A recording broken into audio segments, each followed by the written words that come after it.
예. 네. 감사합니다. 앞으로 이제 한 달 동안 수요 말씀 섬김으로 지명받은 김성진입니다. 옛날에 교회가 처음 생길 때 우리 교회 운영위원장을 보면서 참 성품이 온유하구나. 하나님이 함께한 사람은 저런 사람이구나. 이런 생각을 하게 됐어요. 나는 성격도 급하고 모나고 그런데 우리 운영위원장님은 어쩌면 저렇게 온유할까 이런 생각을 하고 하나님이 함께한 저 사람에게 내가 순종하는 것이 합당하다 이런 생각을 해가지고 내가 고백을 했지요. 운영위원장님이 하는 일이라면 내가 하나님이 시키는 줄 알고 내가 무조건 복종하겠습니다. 이렇게 제가 나도 모르는 고백을 했는데 그 고백 때문에 오늘 같은 불상사가 생겼습니다. 목도 제가 안 좋고 제가 말씀한다고 해봐야 초등학생 국어책 읽는 수준밖에 안 되는데 그래도 하라고 하면 해야 되고 하나님이 그나마 또 쓰시지 않겠나 이런 생각도 들고 또 하나 걱정되는 거는 제 혈액형이 O형이에요. 단무지형이 돼가지고 내용이 한쪽으로 치우칠 수 있단 말이에요. 한쪽으로. 그래 한쪽으로 치우치는 거는 내가 어쩔 수 없이 나도 성격이 그러니까 어쩔 수 없는 거니까 여러분들이 저 사람이 해도 저건 못 고치는구나 이렇게 이해를 하시고 저것도 하나님이 뒤늦게라도 해결하겠지 이렇게 하시고 그냥 넘어가 주셨으면 좋겠습니다. 지금부터 제가 말씀드리는 거는 서울의 남포교회에 심우하셨던 박영선 목사님하고 서울의 100주년 기념교회에 심우하셨던 이재철 목사님하고 김천 목사님 말씀을 듣고 내 삶에 비춰진 그 개인적인 은혜를 나누려고 합니다. 그리고 여러분들도 그 안에서 각자 은혜를 나눠주시기를 바랍니다. 오늘 첫 번째 시간에는 고난은 다윗의 기가 막힌 웅덩이, 그리고 두 번째는 고난은 하나님의 지혜이고 능력이다. 다음 셋째 시간에는 나의 눈물을 주의 병에 담으소서.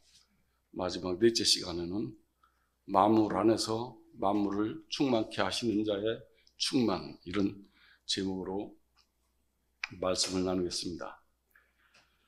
자, 그럼 오늘은 구약의 두려운 하나님이 과연 어떻게 은혜의 하나님으로 우리가 만나지게 되었는가, 우리 다 같이 한번 따라가 보도록 하겠습니다. 제목을 다윗의 기가 막힌 웅덩이라고 제가 제목을 붙여봤습니다. 시편 40편 1절부터 3절까지 읽겠습니다. 내가 여호와를 기다리고 기다렸더니 귀를 기울이사 나의 부르짖음을 들으셨도다. 나를 기가 막힐 웅덩이와 수렁에서 끌어올리시고 내 발을 반석 위에 두사 내 걸음을 견고하게 하셨도다. 새누레 곧 우리 하나님께 올릴 찬송을 내 입에 두셨으니 많은 사람이 보고 두려워하여 여호와를 의지하리로다. 아멘. 구약 성경은 이스라엘의 역사지요. 근데 그 이스라엘의 역사는 하나님께서 하시는 일, 우리가 보는 겁니다. 역사학자들이 공통적으로 말하는 게 있는데 그 사람들은 그렇게 말한다고 그래요. 그때 그 일이 왜 일어났는지를 모른다는 거예요. 아무도 왜 그때 그 일이 일어났는가 이걸 아무도 모른대요. 그래서 이제 역사는 의식이 없다 이런 유명한 말이 있습니다. 우리가 아는 것처럼 다윗 왕조를 세우는데 큰 역할을 한 사람이 바로 사무엘이죠. 근데 사무엘 어머니 한나는 그 분인나를 향한 커다란 분노를 갖고 있었어요. 분인나를 향한 그 한나의 분노, 자존심, 억울함, 원망까지도 하나님께서 쓰시는 걸 보면 참 은혜롭고 그래요. 그래서 우리의 사소한 일상도 사소한 것까지라도 은혜가 아닌 것이 없다 이렇게 알게 돼요. 신약 성경에 마태복음 시작에서 아브라함과 다윗의 자손 예수 그리스도의 세계다 이렇게 시작이 하는데 예수의 이야기는 다윗의 이야기고 다윗의 얘기는 곧 우리 자신의 얘기죠. 그래서 저는 이제 이걸 한번 따라가 봤으면 좋겠는데 사울 왕이 초대 왕이고 이스라엘에 다윗 왕이 두 번째 왕인데 저는 이거 보면서 많은 궁금증을 갖게 됐어요. 사울과 다윗은 사무엘에 의해서 똑같이 왕으로 추대를 받았습니다. 다 같이 성령도 받고 기름 부음도 받았어요. 근데 사울은 아멜렉 족속을 가축까지 멸하라고 하는 그 하나님 말씀을 불순종해가지고 왕위에서 폐위가 되고 그 가축까지 죽이지 않은 것은 제사에 쓰려고 그랬어요. 그러니까 뭐 제가 볼 때는 큰 죄는 아니다 싶은데 왕위에서 폐위가 되고 여기서 이제 제사보다 순종이 낫다 이런 말씀이 이제 나오게 됐죠. 거기에 비해서 이제 밧세바 사건은 사울의 불순종하고 이런 거하고는 아주 비교가 안 될 정도로 나쁜 사람이죠. 우리 아내를 이제 강제로 데려다가 전쟁터에서 싸우고 있는 사람을 자기 위해서 목숨을 바치고 전쟁터에서 싸우고 있는 사람을 데려다 범하고 이것을 감추려고 자기 충복 우리아를 살해했어요. 그런데도 다윗은 그 후에 큰 왕이 되고 예수의 조상이 됐잖아요. 근데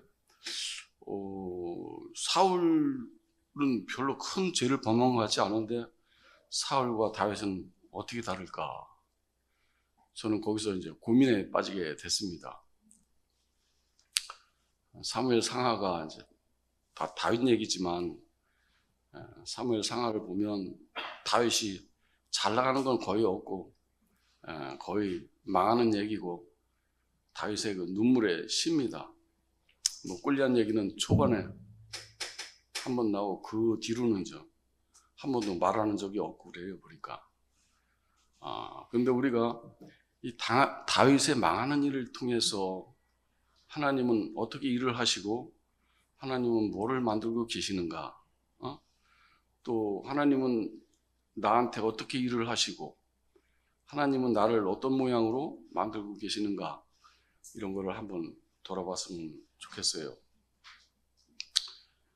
다윗의 시작을 우리가 골리앗으로 알고 있는데 사실 그의 인생에서 그의 시작은 밧세바 사건부터 시작한다고 봐야 될 것 같아요.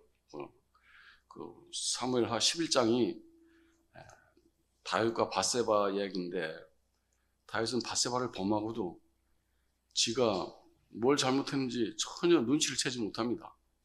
뭐 일부러 능청 떠는 것도 아니고 또 부끄러운 마음이 전혀 없어요.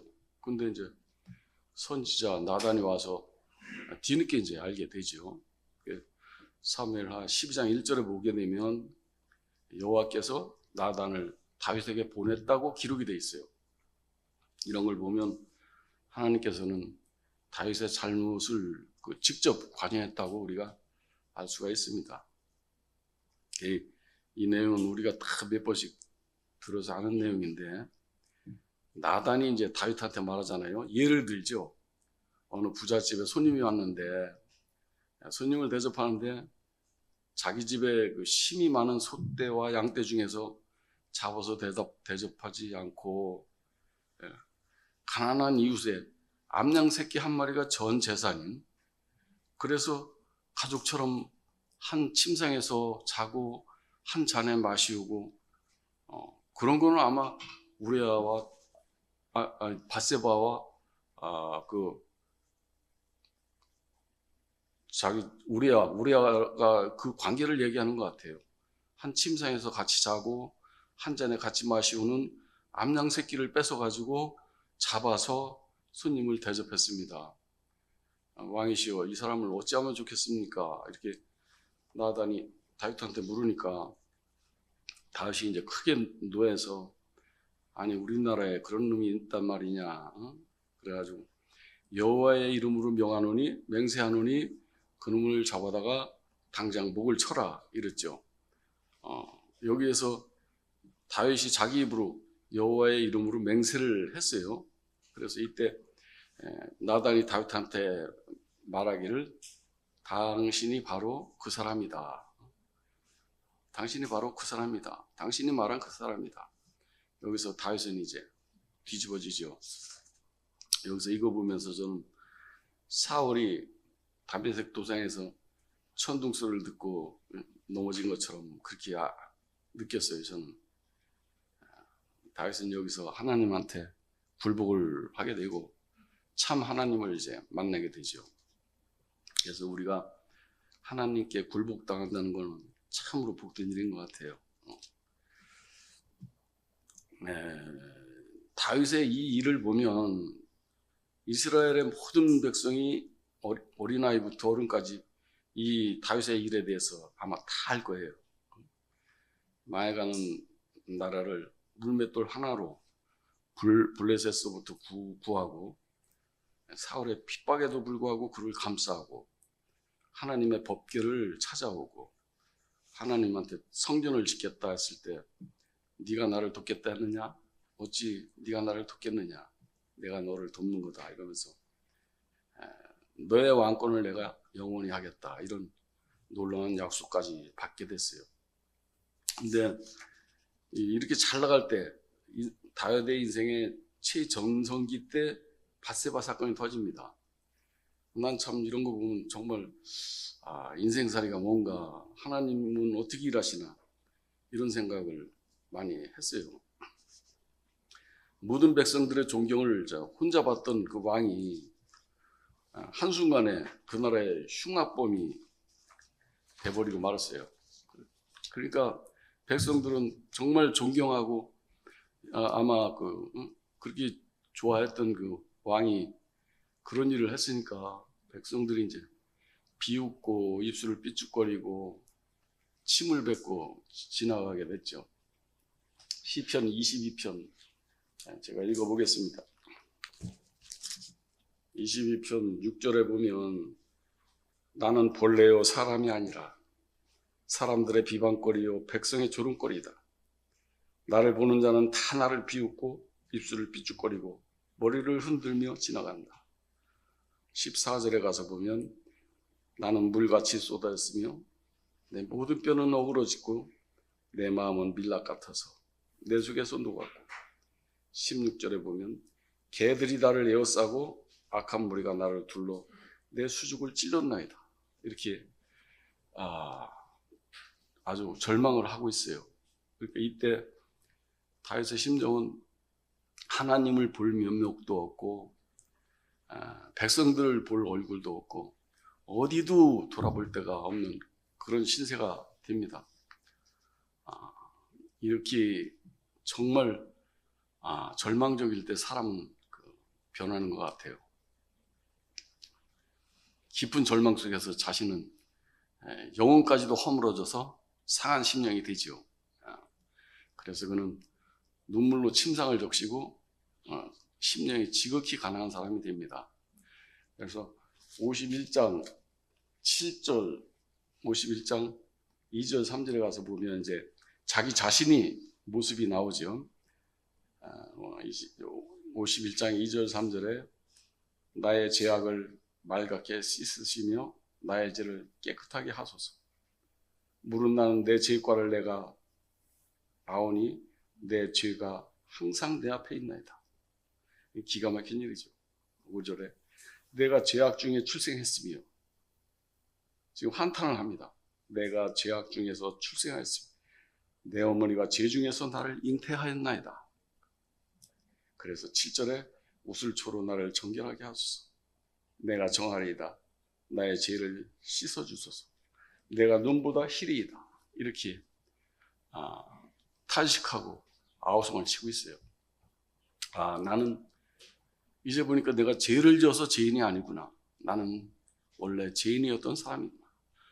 그런데도 자기 자신이 몰랐어요. 그리고 이 죄에서 벗어날 길이 없는 거죠. 이게 바로 기가 막힐 웅덩이죠. 내가 죄인인 것도 모르고 그 죄에서 벗어날 수도 없고 어찌할 수 없고 모든 백성들이 나를 흉악범으로 보고, 이 자리가 기가 막힌 웅덩이죠. 이 웅덩이는 우리가 우리 힘으로 빠져나올 수 있는 웅덩이가 아니죠. 그래서 이런 거 보면 밧세바 사건의 핵심은 사람 속에 거하는 원죄구나. 우리가 아직 죄인 되었을 때 그리스도께서 우리를 위해서 죽으심으로 하나님이 우리에 대한 자기 사랑을 확증했다는 거예요. 로마서 5장 8절에 기록된 말씀인데, 저는 이것을 새롭게 들렸어요.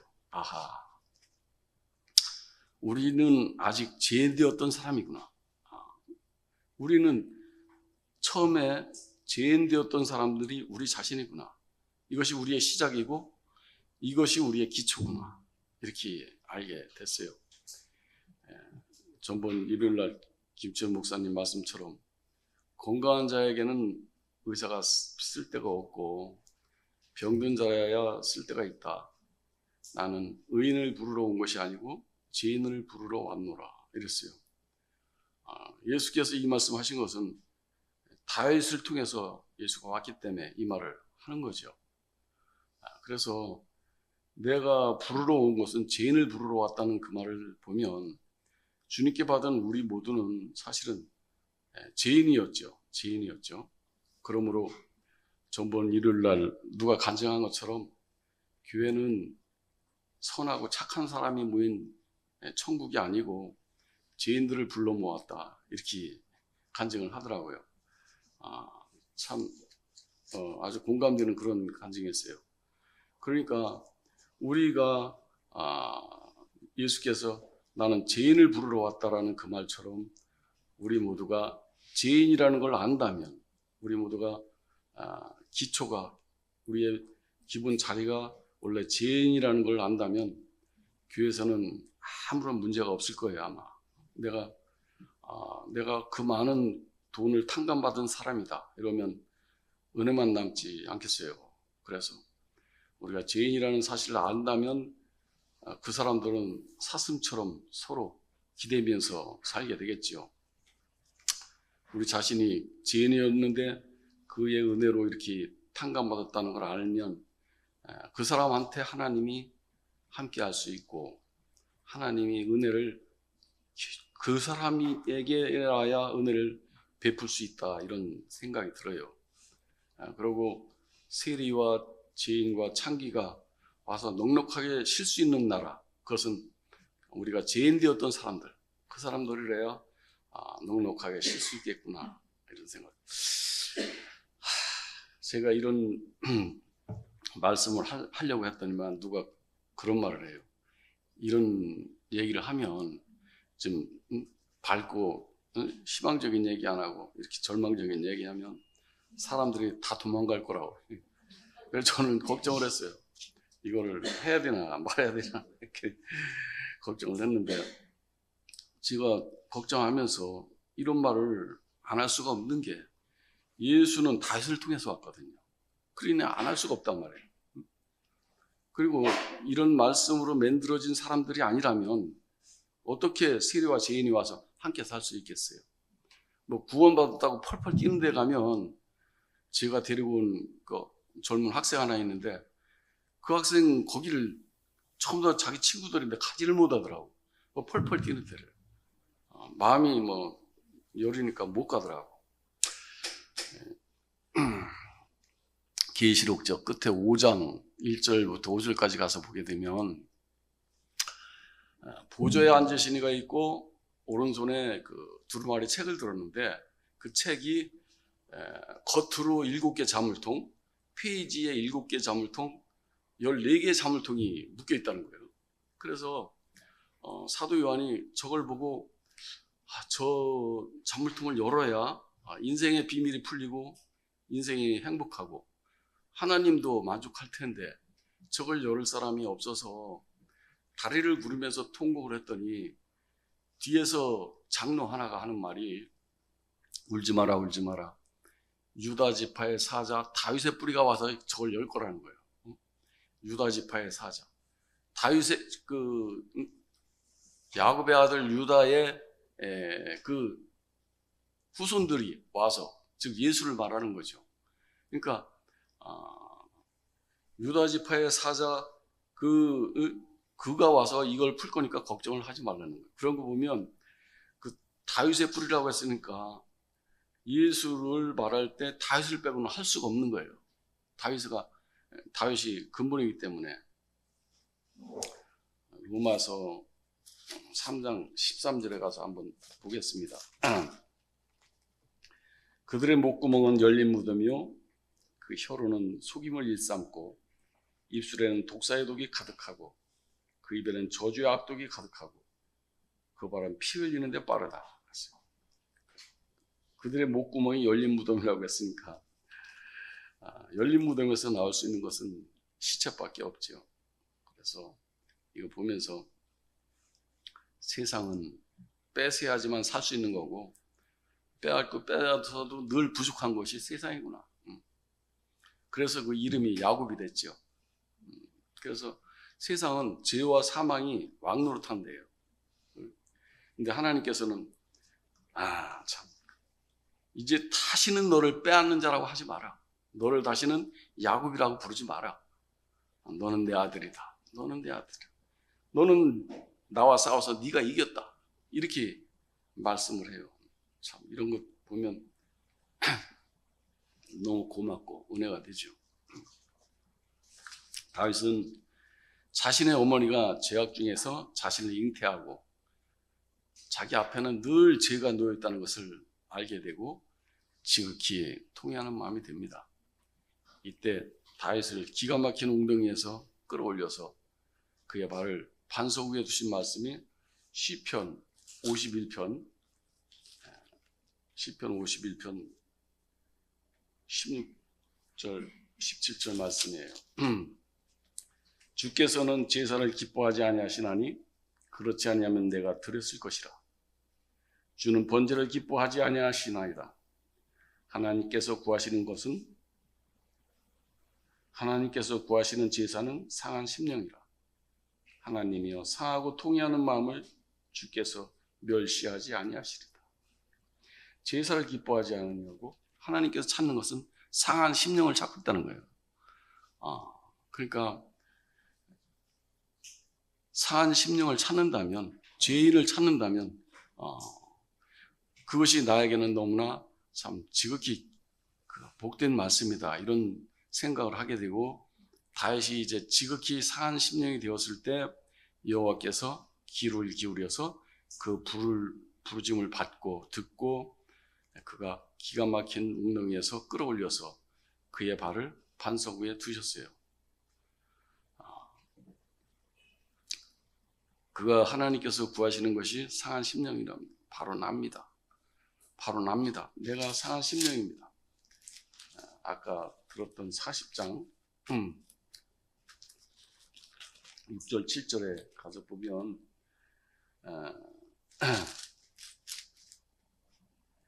그때 내가 말하기를 내가 왔나이다. 나를 가르쳐서 기록한 것이 두루마기 책에 있나이다. 참. 나를 얘기하고 있구나. 나를. 내가 말하기를 내가 왔나이다. 내가 여기 있나이다. 나를 가리켜 기록한 것이 두루마리 책에 있습니다.